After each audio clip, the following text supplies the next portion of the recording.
Ya, silakan, Dek. Baik, selamat pagi teman-teman semua. Assalamualaikum warahmatullahi wabarakatuh.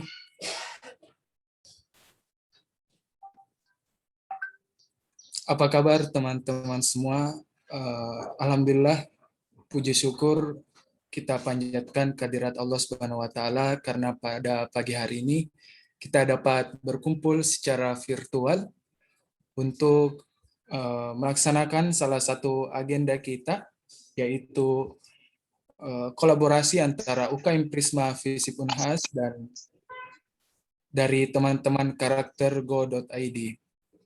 Nah, pada hari ini kita akan membahas terkait tema seputar develop yourself every day.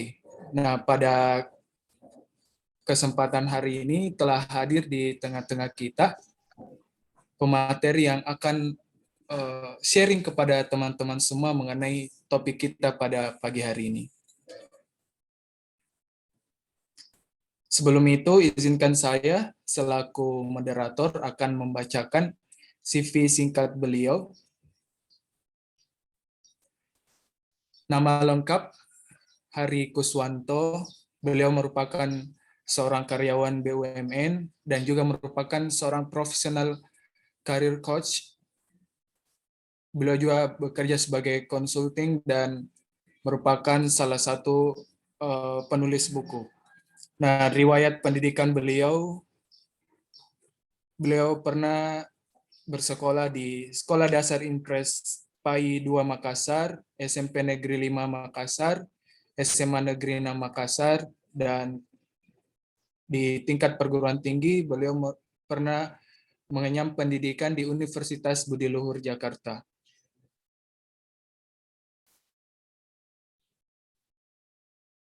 Adapun riwayat organisasi beliau merupakan founder dalam beberapa organisasi, diantaranya Yayasan 50.000 Peduli, Relawan Indonesia Mandiri, Gerakan Berbagi Kebahagiaan, Hafasa Academy, Cerita Sahabat, dan lembaga yang berkolaborasi pada hari ini yaitu karaktergo.id. Nah, mungkin itu CV singkat dari beliau. Untuk mengefektifkan waktu kepada Coach Hari, waktu dan tempat kami persilahkan. Oke, makasih, Dek. Saya share screen dulu ya.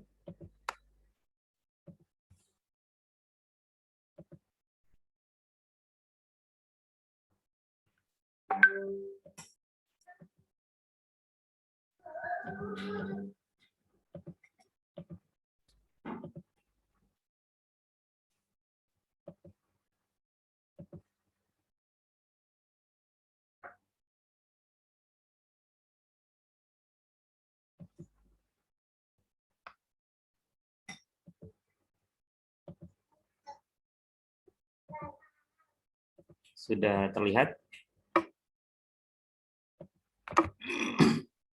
Iya, Kak, sudah terlihat. Terima kasih. Assalamualaikum warahmatullahi wabarakatuh.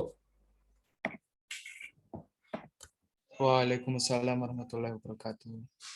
Insya Allah pada pagi hari ini kita akan sharing terkait dengan develop yourself every day. Tadi udah dijelaskan sekilas ya.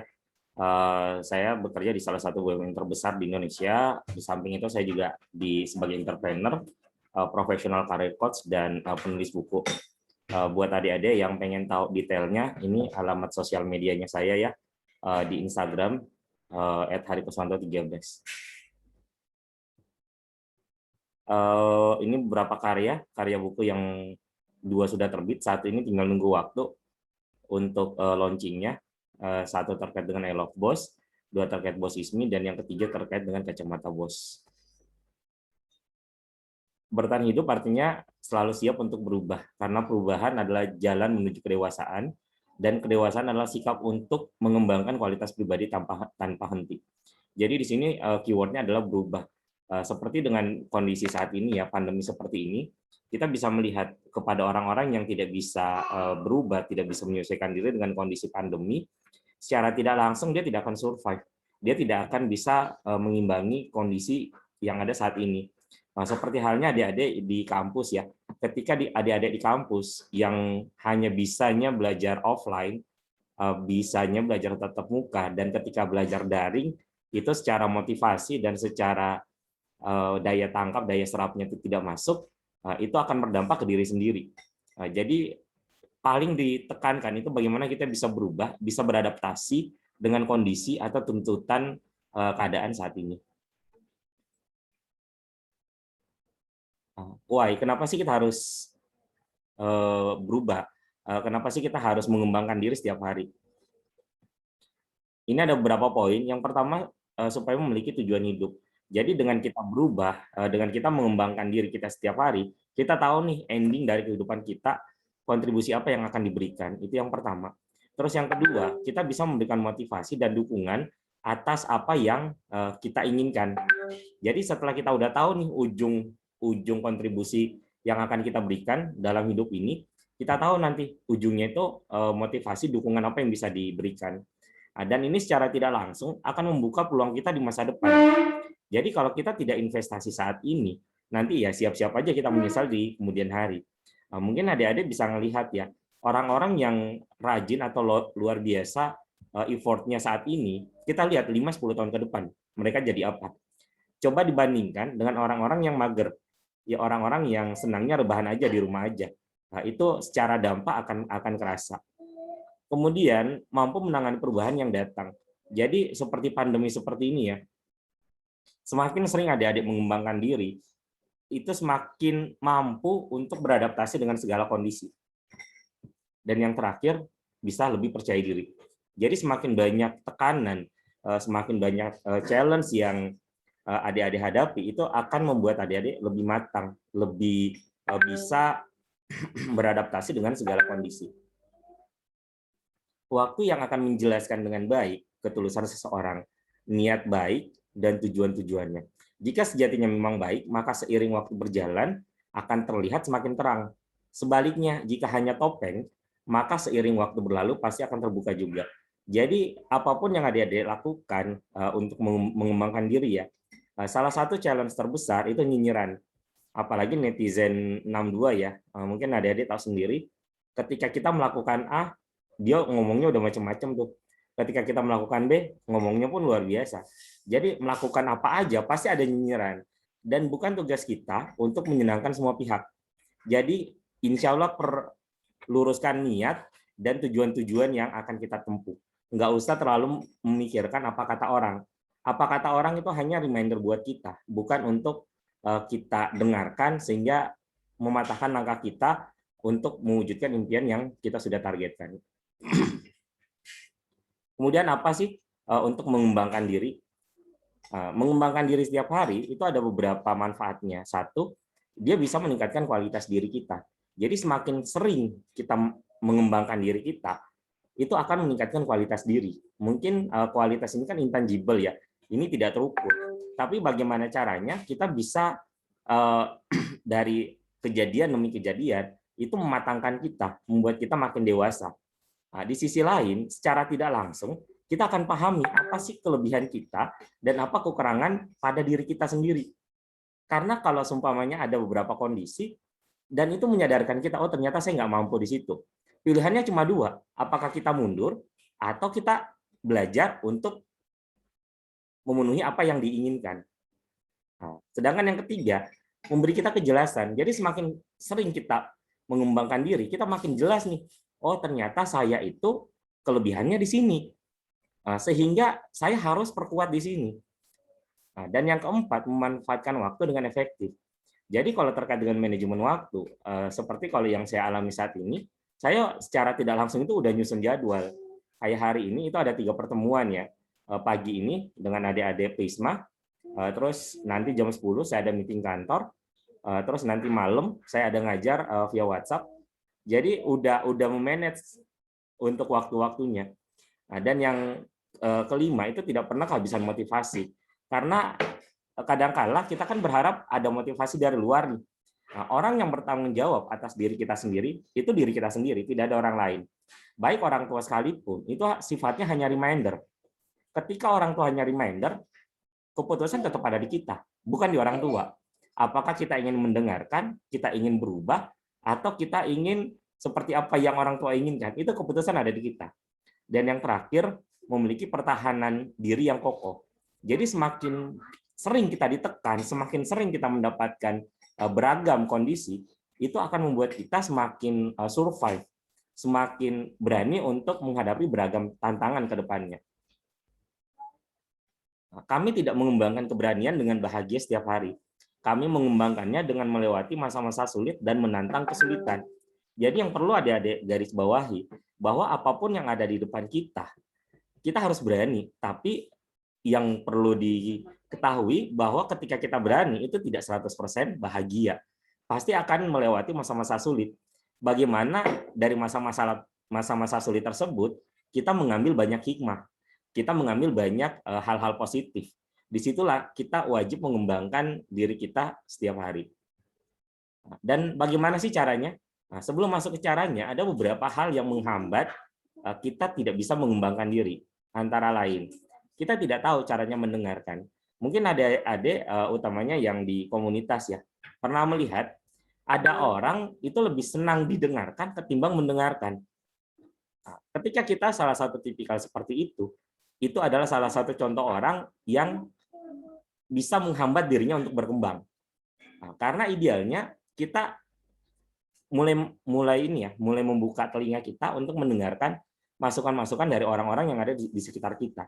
Tapi itu pun tetap difilter. Tidak 100% masukan itu benar. Jadi keputusan tetap balik ke diri kita sendiri. Terus yang kedua, kita tidak terbuka pada gagasan orang lain.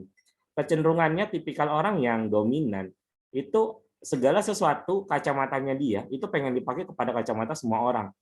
Jadi idealnya kita harus terbuka nih, open mind. Ayo, siapa yang punya masukan, siapa yang punya gagasan, kita diskusikan. Ayo kita bareng-bareng untuk mewujudkan apa yang kita targetkan. Yang ketiga, kita tidak jujur pada diri sendiri. Jadi kadang-kala kita ini sudah nyerah secara fisik ya, tapi kita tetap maksa. Nah, atau di sisi lain, kita ini terlalu sok tahu. Segala sesuatu kita pengen ngerjain, tapi kita ternyata secara kompetensi nggak punya. Jadi untuk yang ketiga ini, kalau emang nggak mampu, nggak tahu, mending bertanya. Jangan diam aja. Nah, yang keempat, kita tidak meluangkan waktu untuk mengembangkan orang lain.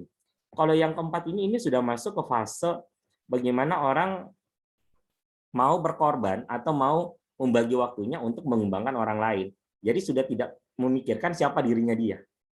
Nah, dan yang terakhir, tidak mengambil inisiatif. Nah, beberapa orang itu lebih given ya, lebih menerima aja. Idealnya buat adik-adik sekalian, itu ketika ada sesuatu berinisiatif. Idealnya kalau emang itu targetnya kita, silakan memulai. Jangan tunggu perintah. Kalau kita tunggu perintah, ya apa bedanya kita dengan yang lain? Nah, ini cara-caranya. Yang pertama, bergaul dengan teman-teman yang juga mau belajar. Jadi adik-adik kayak pagi ini ya, ini ada 23 orang.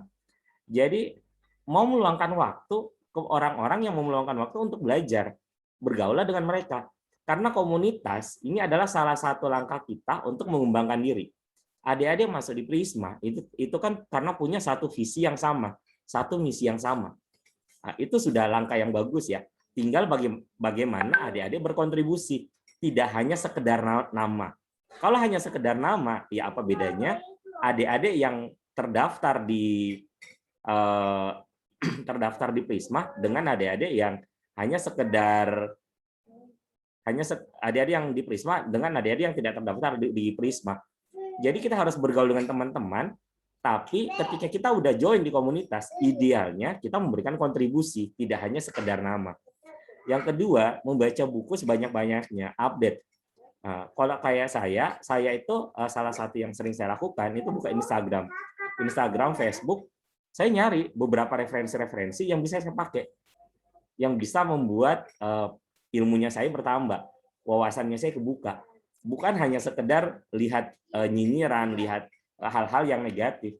Karena semakin banyak kita lihat hal-hal negatif, energi kita bakalan ke sana.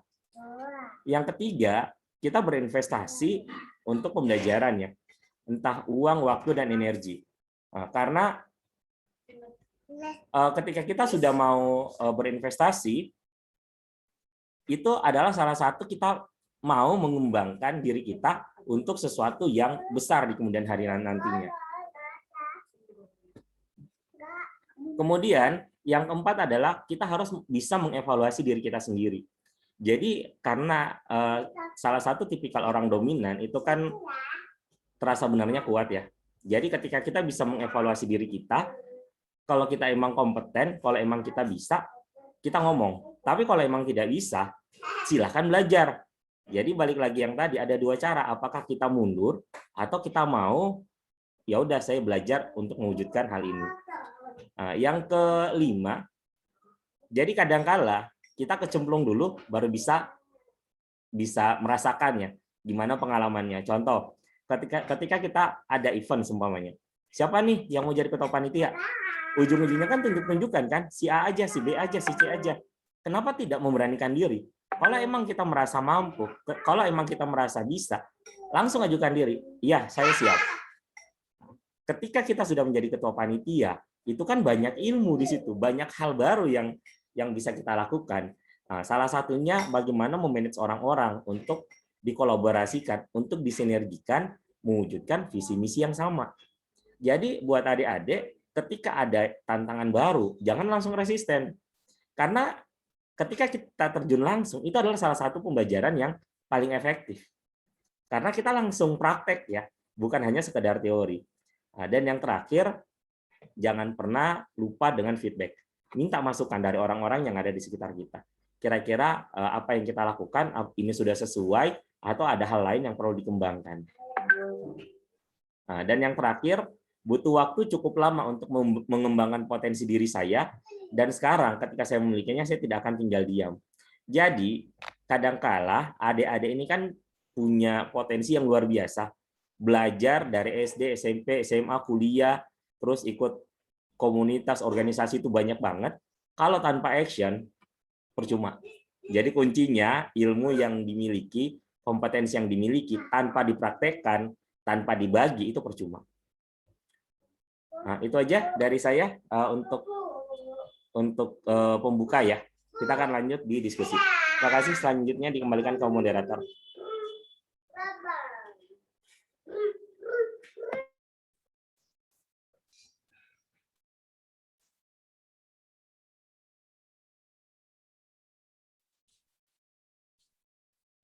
Baik, terima kasih Coach Hari atas pemaparan materinya.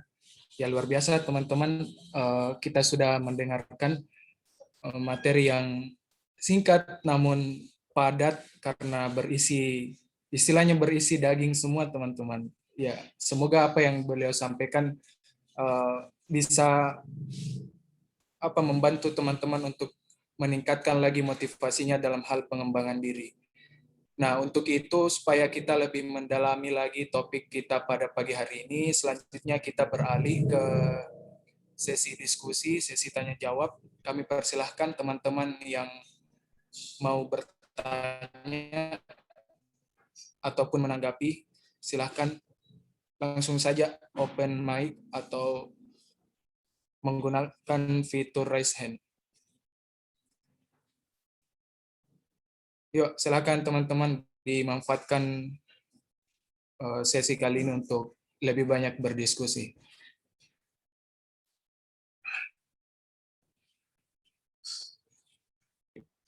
Salah satu ini juga deh, Aiman. Jadi salah satu untuk mengembangkan diri kita harus berani untuk bertanya. Kalau untuk bertanya aja kita susah, ya gimana caranya mau mengembangkan diri? Ya, monggo, karena bertanya itu bukan salah atau benar ya, tapi bagaimana kita menyamakan persepsinya kita. Silakan.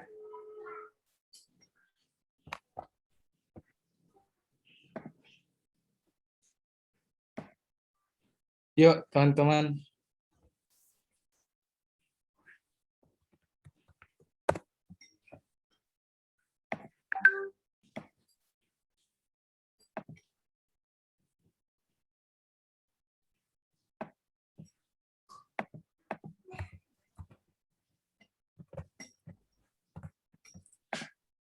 Ya, mungkin sambil menunggu coach teman-teman bertanya, mungkin saya akan memantik teman-teman untuk bertanya. terkait topik yang Coach tadi bahas, saya tertarik pada kalimat menginvestasikan sesuatu. Nah, di situ kan ada beberapa poin seperti menginvestasikan waktu, uang, dan lain-lain. Dalam beberapa kasus sering ditemukan juga ada orang yang hanya menginvestasikan satu sisi saja, tapi tidak mau menginvestasikan sisi yang lain. Misalnya dia mau menginvestasikan waktu, tapi tidak mampu menginvestasikan dari segi materi misalnya. Nah, bagaimana coach kita apa ya istilahnya, bagaimana supaya pengembangan diri itu tetap bisa berjalan dengan keadaan seperti itu, Coach? Oke, makasih Dek. Jadi terkait dengan investasi kan itu ada beberapa ya, waktu, energi, materi. Nah, kalau waktu dengan energi mungkin no issue ya. Insya Allah semua orang tinggal meluangkan waktu, tinggal meluangkan energinya. Terus yang ketiga terkait dengan materi. Materi ini ada dua. Kalau orang mau meluangkan materinya untuk investasi, artinya dia untuk dirinya sendiri. Yang dimana ketika di suatu hari nanti ada kompetensi yang dibutuhkan dan dia ternyata punya, kan secara tidak langsung dia udah kompeten. Nah, begitu pula nanti buat adik-adik contohnya ya, untuk kursus bahasa Inggris. Ada orang yang emang mau mengeluarkan materi kan untuk dirinya sendiri. Nah, sedangkan ada beberapa orang yang emang tidak mau. Ketika pada saat seleksi contohnya masuk ke perusahaan dan mewajibkan harus bisa berbahasa Inggris, siapa yang diterima? Yang mengorbankan materi kan. Sedangkan orang-orang yang tidak mau kursus karena mikir nanti uangku mending saya pakai untuk yang lain, ya dia akan merasakan sendiri manfaatnya. Karena apapun yang adik-adik lakukan, investasi saat ini bukan 1-2 tahun akan dirasakan, tapi itu buat jangka panjang. Nah, termasuk ketika adik-adik baca artikel nih. Jadi ketika ini tiap pagi usahakan itu ada kebiasaannya. Buka aja artikel-artikel untuk mengembangkan diri kita. Termasuk mencari komunitas-komunitas yang emang bisa membakar semangat kita. Contoh, kayak di Prisma, mungkin membuat habit tiap pagi, ayo share satu artikel. Jadi mungkin dari sesi ini kita akan ini nih, akan buat aturan semuanya di grup. Tiap pagi silakan share satu artikel. Artikelnya bebas, mau artikel tentang makan, mau artikel tentang gaya hidup, mau artikel tentang leadership, bebas saja. Artinya kan semakin banyak bacaan, itu kan memperkaya investasi kita. Itu investasi secara gratis.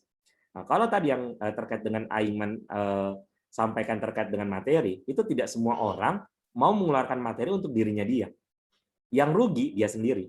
Contoh, saya beberapa training itu sampai puluhan juta, itu bukan dari kantor, itu uang pribadi.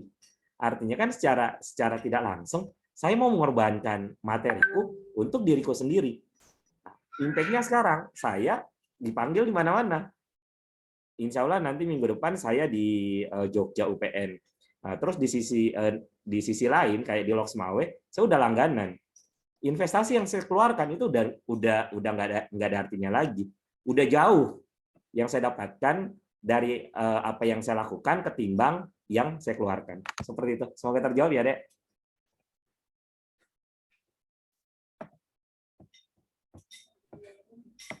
Baik, terima kasih, Coach.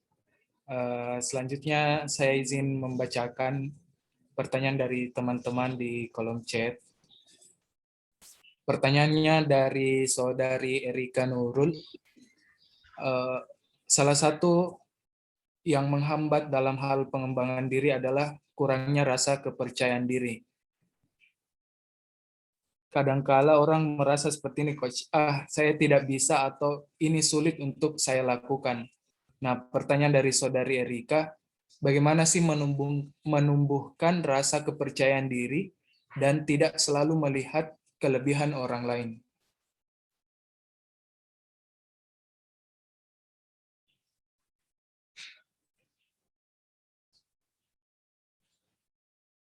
Itu pertanyaannya, Coach. Kami persilakan. Thank you.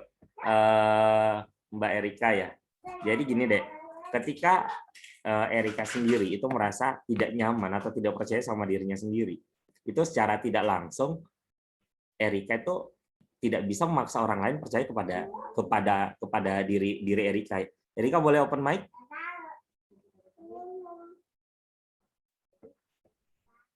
Gimana? Iya Kak, iya. Ya. Jadi ini deh, kalau Erika kan ketika tidak percaya diri, Erika idealnya tidak bisa memaksa orang lain percaya ke Erika kan? Setuju nggak? Setuju. Nah, tapi terkadang kita memaksa orang lain percaya ke kita, tapi kita sendiri nggak percaya sama diri kita sendiri. Adil nggak kalau seperti itu? Oke, Erika pernah pura-pura marah? Iya, Pura-pura kesel pernah?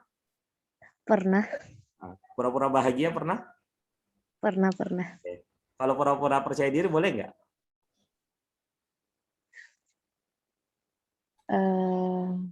Belum dicoba kan? Iya. Jadi intinya kita bisa pura-pura marah, kita bisa pura-pura kesel, kita bisa pura-pura bahagia. Kenapa pura-pura percaya diri kita nggak bisa? Intinya dicoba aja dulu untuk tahap awal. Termasuk kenapa saya meminta Erika membuka mic. Ini secara tidak langsung menumbuhkan kepercayaan diri Erika bahwa Erika ini bisa bersuara. Inilah tempat adik-adik latihan untuk ngomong di depan umum. Saya bisa berbicara seperti ini, itu tidak instan. Semua butuh proses. Awalnya saya banyak bertanya, setelah banyak bertanya saya ke moderator, setelah moderator baru masuk ke speaker, ke pembicara. Jadi semua itu ada beberapa tahapan yang harus kita lalui. Jadi tidak seinstan apa yang kita bayangkan. Kalau kita tidak mulai sekarang, mau kapan lagi? Seperti itu. Jadi kalau tadi pertanyaannya terkait dengan percaya diri, ya harus pura-pura percaya diri dan harus meyakinkan diri kita bahwa insya Allah kita bisa, insya Allah kita mampu. Nah, kalau pertanyaannya saya tidak bisa atau sulit melakukan ini, tidak bisa atau sulit, artinya kan dari diri sendiri udah tidak ada kemauan. Tapi kalau kita ngomong ini bukan hal yang mudah buat saya. Kalau bukan hal yang mudah, artinya kan ada upaya kita untuk melakukan itu kan. Jadi balik lagi ke motivasi kita. Kalau emang kita tidak bisa, kan ada teman untuk bertanya, ada Google untuk mencari referensi. Jadi balik lagi ke diri kita, jangan hanya karena kita merasa tidak mampu, akhirnya itu mematahkan langkah kita. Seperti itu. Semoga terjawab ya. Iya, baik Mas. Terima kasih.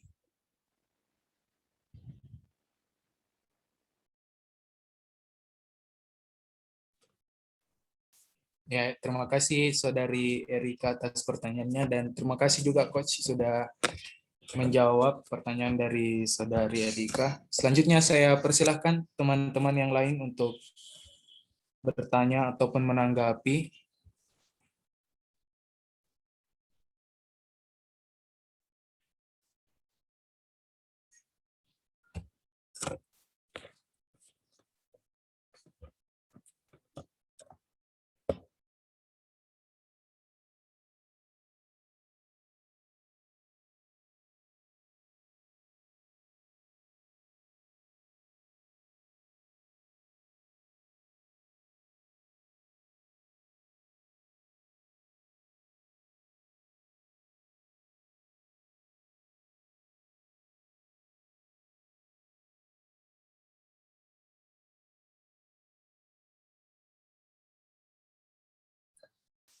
Ya, selanjutnya saya persilahkan Bapak Ketua UKM Prisma, Saudara Andi Irfan Badawi. Silakan. Terima kasih moderator untuk kesempatannya dan terima kasih juga buat Kak Hari Kusmanto, terus Ibu Pendayanti juga sudah menyempatkan untuk hadir pada pagi hari ini. Terima kasih banyak. Saya ingin bertanya Kak, sering saya menemukan beberapa orang itu untuk investasi ya, untuk masa depannya, mereka banyak join beberapa organisasi, bahkan sangat banyak. Dan beberapa alasan yang kayak saya temukan, beberapa dari mereka hanya join organisasi atau bergabung organisasi itu untuk memperkaya psiku mereka. Jadi hanya sekedar join tapi tidak dapat pengalaman yang dalam organisasi itu.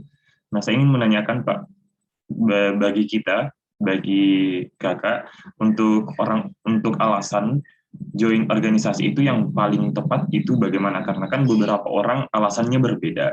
Tapi dari Kakak sendiri, kalau misal join banyak atau beberapa organisasi itu paling baiknya itu alasannya karena memang untuk pengembangan diri atau sekedar memperkaya CV? Terima kasih, Kak. Oke, thank you, Dek. Ini pertanyaan luar biasa ya. Nanti khusus untuk Andi Irfan dapat hadiah khusus dari saya. Nanti tak jawab ya. Oke, pertanyaannya gini. Ketika saya join di banyak komunitas, saya pribadi untuk komunitas waktu SMA, semua komunitas saya masukin, kecuali satu. Kebetulan saya dari SMA 6 Makassar, kecuali satu, Persatuan Siswa Kristen. Semua yang lainnya itu saya masukin. Karena saya kebetulan Muslim kan. Mau taekwondo saya masuk, mau palang merah saya masuk, paskibraka saya masuk, pramuka saya masuk, semuanya saya masukin. Kecuali satu, yang tadi ya, Persatuan Siswa Kristen. Setelah saya melihat di situ, saya merasa kok saya nggak optimal ya. Akhirnya saya mencoba mengubah mindsetku. Nah, setelah saya lulus dari SMA, saya masuk kuliah, mindsetku udah mulai berubah. Saya masuk organisasi, tujuan utamaku adalah bermanfaat. Saya masuk ke organisasi bukan hanya sekedar nama, bukan hanya sekedar yang CV tadi ya. Bahkan kalau di CV-ku tadi, itu baru segelintir aja organisasi yang tak masukin. Karena saya tidak ngejar CV, saya ngejar kebermanfaatan buat orang-orang. Buat apa kita masukin di CV kalau ternyata kita tidak ada kontribusi di situ. Contoh, saya masukin komunitas A. Saya sebagai interviewer, kebetulan saya di kantor bagian HR ya, jadi bagian rekrutasi juga, rekrutmen karyawan. Jadi ketika orang bertanya nih, sumpamanya, saya masukin di CV-ku sebagai anggota komunitas A. Si interviewernya nanya, di komunitas A apa kontribusimu? Tidak ada, saya cuma anggota. Artinya kan tidak ada nilai plus kan, tidak ada nilai lebih kan. Ketimbang saya memasukin anggaplah cuma 3 atau 4. Ketika saya ditanya, apa kontribusimu di situ? Di komunitas pertama, saya berhasil membuat event akbar, kebetulan saya ketua panitianya. Di event kedua, saya berhasil membuat program yang luar biasa berdampak nasional, dan kebetulan saya sebagai humas di situ. Yang ketiga, jadi ada kontribusi nyata yang kita berikan. Kalau hanya sekedar nama, itu ya sayang banget. Percuma juga dipasang di CV. Jadi kalau ditanya apa yang latar belakang saya untuk berorganisasi, yang tadi bermanfaat. Ketika saya mengikuti banyak komunitas, idealnya saya bisa bermanfaat buat komunitas itu. Contoh, di komunitas Tahajud Berantai. Saya awalnya dari member 2014 ya. Awalnya dari member, terus naik jadi admin, terus naik jadi kormin, terus langsung bypass, saya bukan di kepala divisi tapi langsung di kepala departemen, terus dari kepala departemen, saya bukan ketua, tapi langsung masuk ke Dewan Syuro. Jadi idealnya kan ini flow-nya naik ya. Semakin ke atas itu semakin bertambah kontribusi yang kita bisa berikan. Semakin kita ke atas, view-nya itu, helikopter view-nya itu semakin luas. Kalau hanya member, kan kita hanya tahu apa program yang sudah ada, kita jalankan. Kalau naik sebagai admin, kita udah menghandle beberapa orang. Naik sebagai kormin, menghandle beberapa admin yang membawai beberapa member. Jadi helikopter view-nya semakin ke atas itu semakin bagus. Semoga terjawab ya, Dek, Adi Irfan.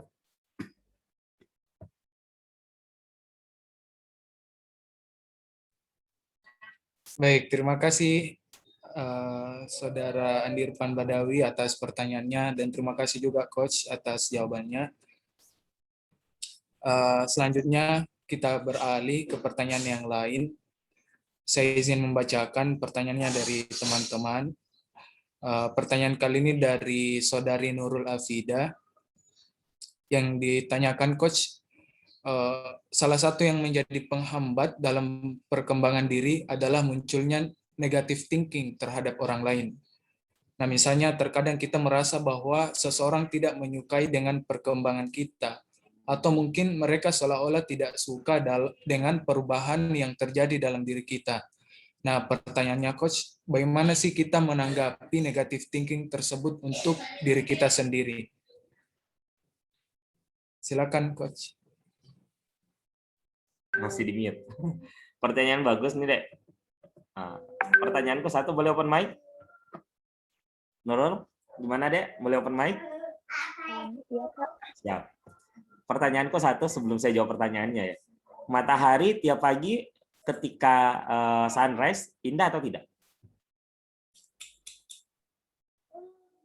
Ya, Nurul. Matahari pagi sunrise itu indah atau tidak? indah. Indah ya. Karena di Bromo orang itu kan berbondong-bondong hanya ngelihat sunrise kan? Hanya ngelihat matahari terbit kan? Nah, Iya. pertanyaannya, ketika matahari terbit, apakah harus menunggu semua orang terbangun atau mau bangun mau tidak dia tetap muncul ke permukaan? Mau bangun atau tidak tetap muncul. Oke. Jadi untuk menjawab pertanyaannya Nurul, apapun yang Nurul lakukan, itu bukan tugas Nurul untuk menyenangkan semua orang. Bukan tugas Nurul untuk meyakinkan pikiran orang itu positif ke Nurul. Tapi bagaimana Nurul itu bisa bersinar, bisa berkilau, bisa memberikan manfaat yang luar biasa kepada orang-orang yang ada di sekitar Nurul, sehingga dia tidak akan nyaman kalau tidak melihat kilauannya Nurul. Jadi kuncinya tampar mereka dengan prestasi. Jangan pernah Nurul untuk menjelaskan siapa diri Nurul. Ketika menjelaskan siapa diri Nurul, percuma, nggak bakalan mereka dengar. Karena kalau orang sudah nggak suka sama kita ngejelasin apapun, dia nggak bakalan dengar. Tapi kalau orang yang suka sekali sama kita, meskipun kita salah, kita dianggap benar. Jadi kuncinya tampar mereka dengan prestasi, tampar mereka dengan aksi nyata. Jangan pernah menjelaskan siapa diri Nurul. Karena beberapa pengalaman yang saya lakukan, ketika saya tanda kutip ya, dikucilkan atau tidak diterima sama lingkungan, saya nggak pernah mengklarifikasi. Saya tidak pernah menjelaskan, kondisi realnya itu seperti ini loh. Yang saya lakukan adalah memberikan aksi nyata, memberikan kontribusi kepada mereka, meskipun mereka nggak suka sama saya tetap bantu. Artinya kan emang balik lagi ke kontrol diri kita. Apakah kita bisa menerima kondisi itu atau tidak? Seperti itu. Semoga terjawab ya, Dek. Ya, terima kasih, Coach.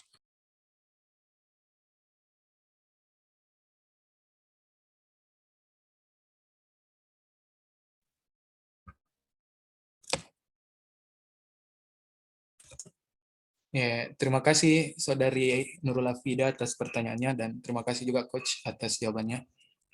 Ya, masih ada waktu nih sekitar 15 menitan.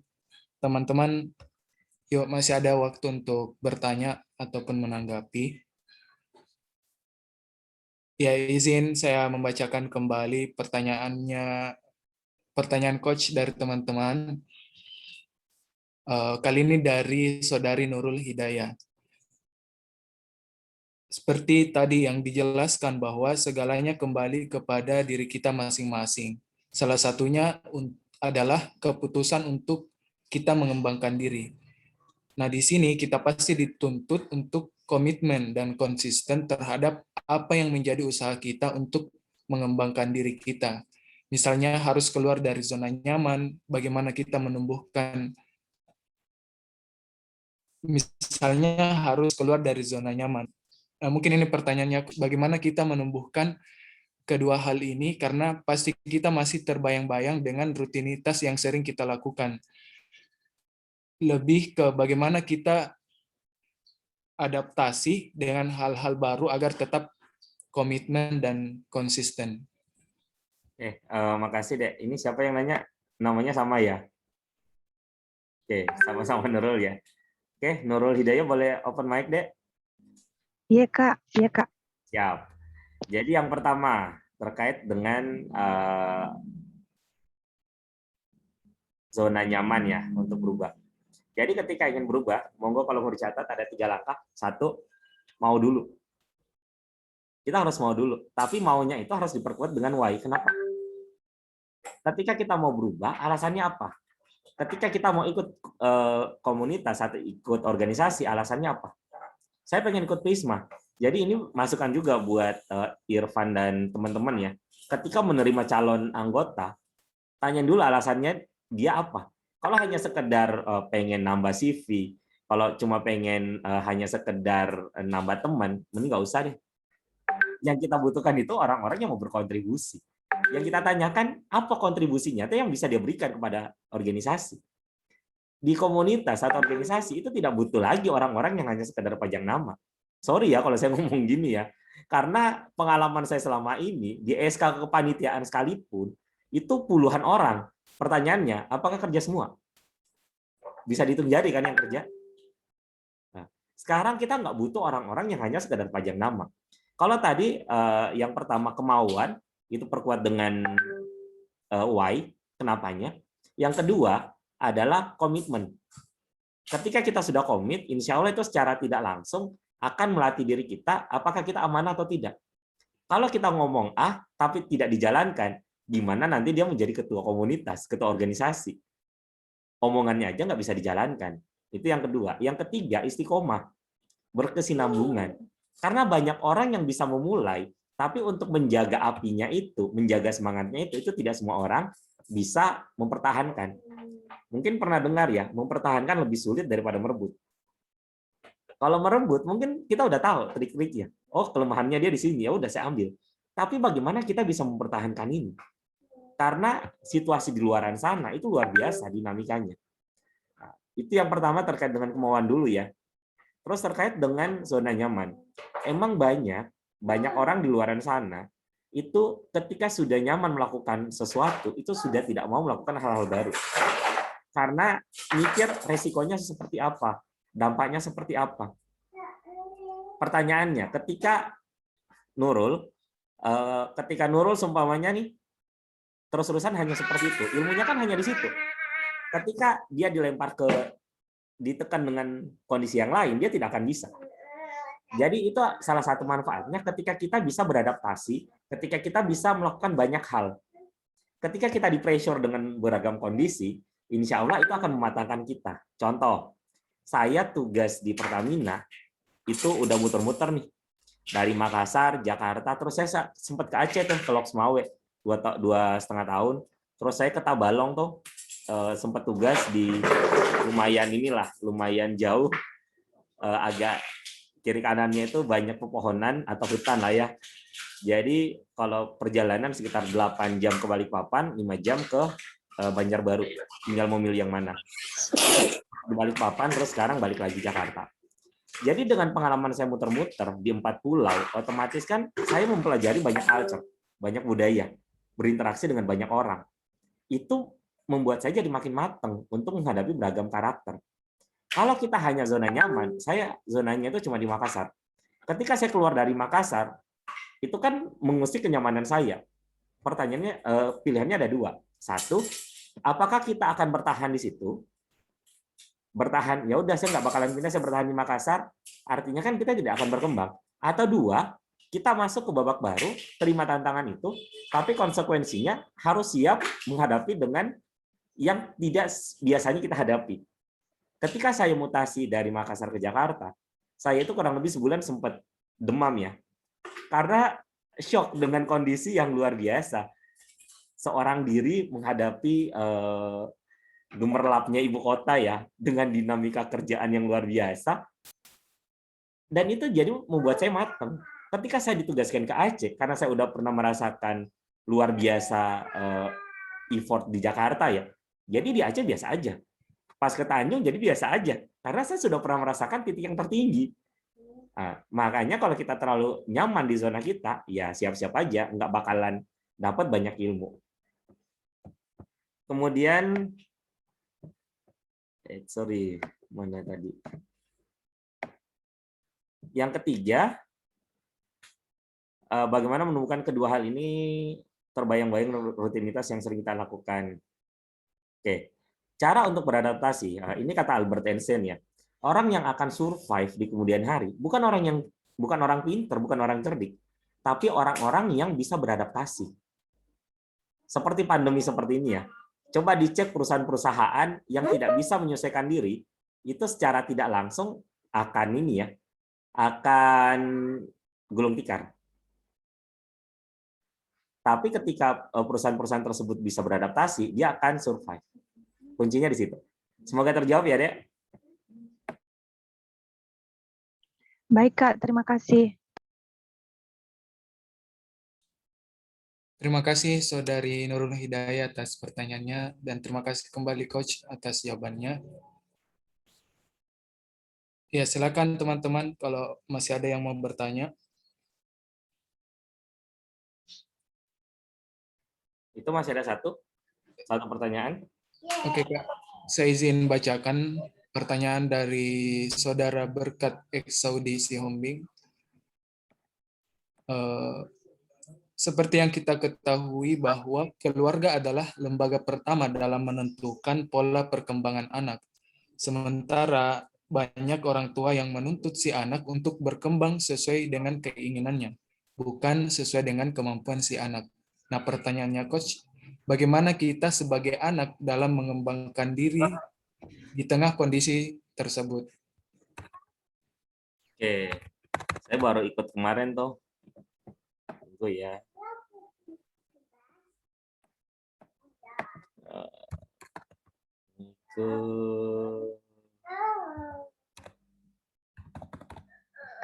Saya baru ikut yang kemarin, ikut free webinar. Saya meskipun sering ngisi materi, saya tetap masih belajar juga ke orang-orang. Ini saya ngejelasin flow-nya ya, diagram.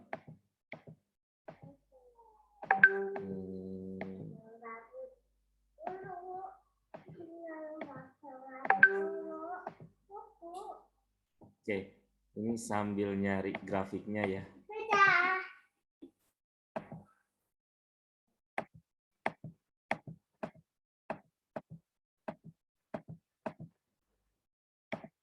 Oke, nggak nemu ini filenya. Jadi gini deh, terkait dengan orang tua, terkait dengan keluarga, dengan diri kita sendiri. Kunci utama kita mau berkembang atau tidak itu bukan dari orang tua, tapi dari kita sendiri. Orang tua mau bilang apapun, orang tua mau tidak peduli pun dengan kita. Kalau diri kita sendiri pengen berkembang, artinya kan keputusan ada di mana? Kita bisa lihat ya, banyak orang sukses di luar sana, banyak orang yang luar biasa di luar sana. Kita cek anaknya. Apakah sukses atau tidak? Tidak semua kan? Itu satu. Terus yang kedua, kita bisa lihat banyak orang yang di luar sana itu biasa aja. Tapi kita cek anaknya, ternyata suksesnya luar biasa. Artinya, si anak ini mau berkembang atau tidak, keputusan bukan di orang tua, tapi keputusan ada di anak itu sendiri. Jadi kalau ditanya, bagaimana kita sebagai anak dalam mengembangkan diri dalam kondisi tersebut, intinya apapun yang orang tua inginkan, orang tua kan idealnya itu tidak akan melihat kita jelek ya, pasti selalu memberikan yang terbaik buat anaknya. Ketika ada keinginan orang tua, terus ada keinginan kita juga, lakukan dua-duanya. Satu, ketika kita melakukan keinginan orang tua untuk menyenangkan beliau kan, karena ketika beliau sudah nggak nyaman sama kita, udah nggak berkah sama kita, kasihan, surga udah nggak di kita. Tapi ketika kita ada keinginan, ternyata berbeda dua-duanya aja kita lakuin. Nah, untuk yang pertama, idealnya kan kita menjalankan apa yang diinginkan oleh orang tua kan, itu satu. Terus yang kedua, ketika ada keinginan kita buktikan prestasi. Kita buktikan bahwa apa yang kita lakukan ini emang bermanfaat, emang menghasilkan. Ketika itu sudah nampak, baru kita sampaikan ke orang tua. Karena kadangkala orang tua ini selalu memaksakan kehendak. Selalu memaksakan apa yang ada di kepalanya dia, itu yang pengen dilakukan. Jadi buat kasus yang ini, sebaiknya ketika ada permintaan orang tua, kalau ternyata dikomunikasikan itu ternyata orang tua masih belum bisa menerima, ya udah lakukan dua-duanya. Kita lakukan kemauan orang tua, yang kedua kita lakukan apa yang kita inginkan. Semoga terjawab ya. Karena keputusan itu bukan di orang tua ya. Kita mau sukses, kita mau berhasil di kemudian hari bukan orang tua. Ada di diri kita sendiri. Semoga terjawab. Thank you, Dek.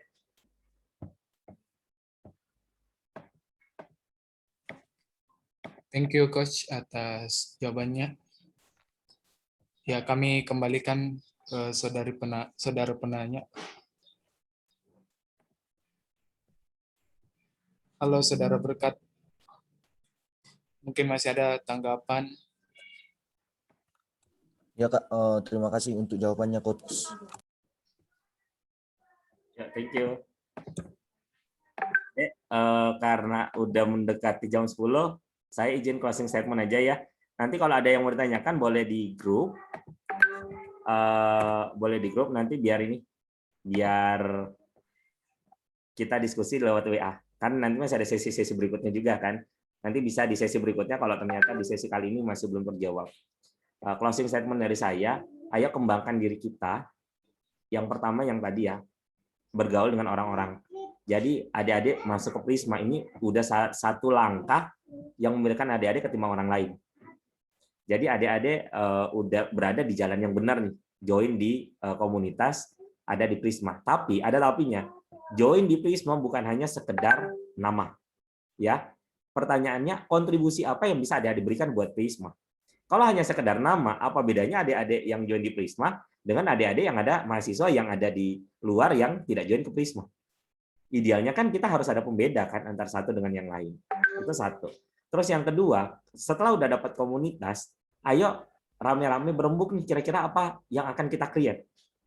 Nah, contoh kayak kita berkolaborasi saat ini ya, ini adalah salah satu langkah yang bagus.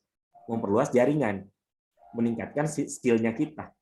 Sekalian nge-branding juga kan buat Prisma. Jadi semakin sering kita belajar, semakin sering kita berkontribusi, itu secara tidak langsung akan membuat kita jadi mateng seperti itu. Nah, jadi apapun yang kita lakukan ini merupakan investasi buat diri kita yang akan datang, bukan buat orang lain. Dan apapun orang lain sampaikan buat kita, keputusan tetap ada di kita, bukan di orang lain. Ya, semoga adik-adik sesi kali ini bermanfaat. Dan saya mohon maaf jika ada salah kata. Tetap jaga sehatnya. Sampai jumpa di lain kesempatan. Wassalamualaikum warahmatullahi wabarakatuh. Waalaikumsalam warahmatullahi wabarakatuh. Baik, terima kasih Coach atas closing statement-nya. Terima kasih juga buat teman-teman yang sudah bergabung pada sesi pertama hari ini. Kolaborasi antara teman-teman UKM Prisma dan teman-teman dari karaktergo.id. Nah, untuk kedepannya teman-teman kita punya forum untuk diskusi melalui grup WA. Teman-teman yang belum sempat bertanya, silakan bertanya melalui forum tersebut. Dan ya, insya Allah akan ada pertemuan-pertemuan selanjutnya untuk dengan materi yang lebih luar biasa lagi. Nah, buat teman-teman yang sudah bergabung di grup, boleh banget untuk request kira-kira pertemuan selanjutnya mau materi apa nih. Ya, silakan teman-teman pilih request untuk materi-materi selanjutnya.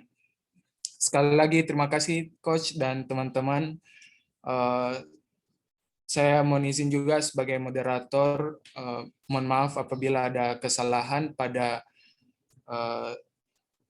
sesi materi hari ini. Sebelum kita tutup, saya izin teman-teman bisa on kamera, kita akan melakukan sesi dokumentasi.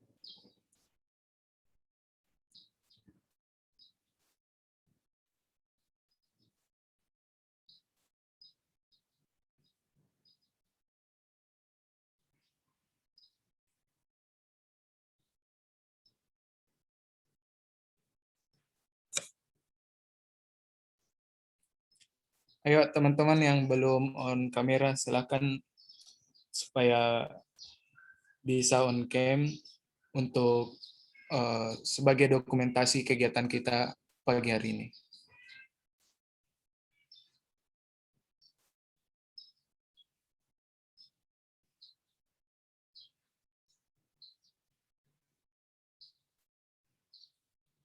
Oke, kita mulai. Silakan teman-teman ambil pose terbaiknya.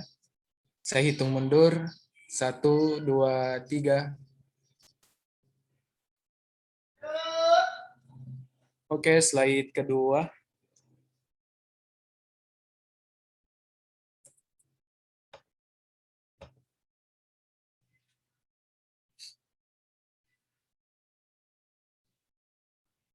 Ya, 1, 2, 3. Baik, terima kasih teman-teman. Sukses selalu untuk kegiatan-kegiatan selanjutnya. Selamat melanjutkan aktivitasnya kembali. Sampai jumpa di pertemuan selanjutnya. Terima kasih. Wassalamualaikum warahmatullahi wabarakatuh.